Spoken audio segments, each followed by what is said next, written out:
माझं नाव अनिल पुंड, राहणार नांदगाव शिंपे, तालुका जिल्हा अहमदनगर.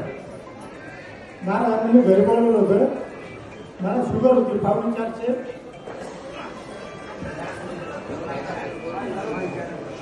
हॅलो, हा, मला शुगर होती 4.5.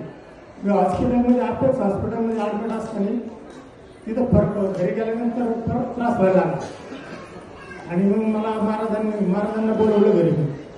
महाराजांनी मला एक फळ खायला दिलं. एका मिनिटाच्या आत माझी शुगर गायब झाली. माझ्या डोळ्यापुढे चांगलं चमकत होते ते सगळं गायब झालं.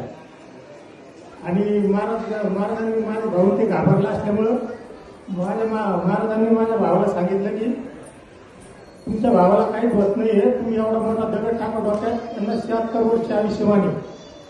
आणि आमच्या बोरचं पाणी खारं असताना महाराजांनी बिस्लरच्या बाटलीत बोट बुडवलं आणि ते पाणी बोरमध्ये टाकल्याबरोबर पाणी गोड झालं. हा माझा असा अनुभव.